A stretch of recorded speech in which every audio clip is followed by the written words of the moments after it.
L'un de vous m'a demandé ce que je pense de la communication de quelqu'un qui a dit que le FONAREV ne fait pas bien son travail. Et il veut savoir ce que je pense de cette déclaration que nous avons vue hier dans les médias. Je réponds en ces termes.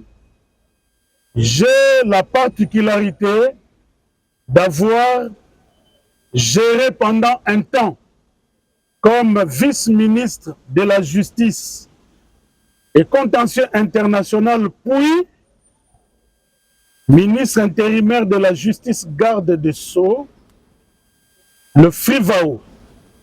Actuellement, je gère à travers mon ministère des Droits humains le FONAREV.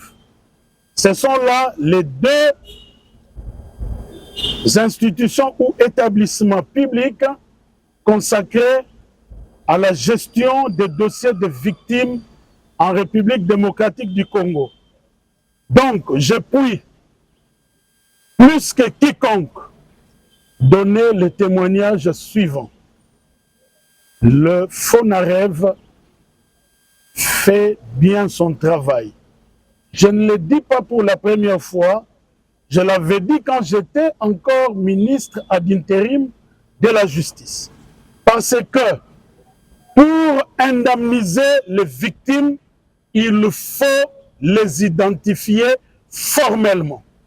Si vous n'identifiez pas les victimes, vous risquez d'indemniser d'autres personnes. Et alors à ce moment-là, les victimes seront doublement victimes.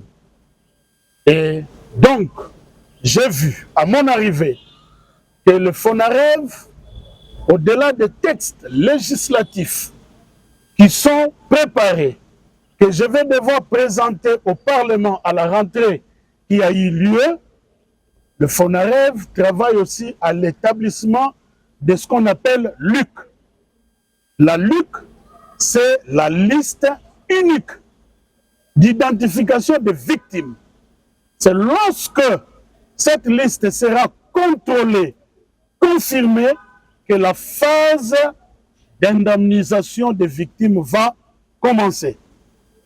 Autrement, nous allons commettre les erreurs qui se commettent au niveau de FRIVAO.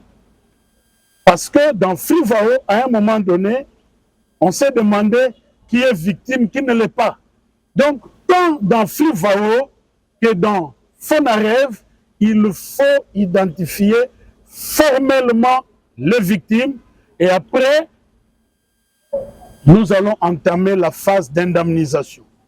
Et l'indemnisation, il faut l'insérer dans un cadre général qu'on appelle réparation. Réparation ne veut pas dire forcément et uniquement donner de l'argent. Réparer, c'est prendre en charge de manière holistique les victimes. Vous savez que ces victimes, quand vous leur parlez, la plupart d'entre elles vous disent, pour moi, la réparation commence d'abord par la reconnaissance du génocide. Il faut que ceux qui ont commis le génocide en RDC soient identifiés et sanctionnés. Vous voyez, il y a beaucoup de choses dans la réparation. Effectivement, il y a aussi la dimension pécuniaire là-dedans, mais il n'y a pas que l'argent. Donc, il faudrait que ceux qui parlent prennent leur mal en patience. Le travail s'est fait comme il se doit. Les FONAREV fait bien le travail. Et en même temps, je souligne que la réparation n'est pas qu'individuelle. Il y a aussi un volet communautaire dans la réparation. Voilà quelques éléments de réponse que je pouvais donner. Et je termine sur ce point pour dire qu'un sage a dit, même quand je ne suis pas d'accord avec ce que vous dites, je défendrai jusqu'au bout votre droit de le dire.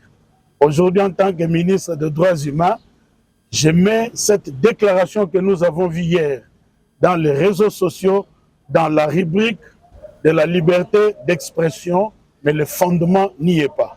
Merci.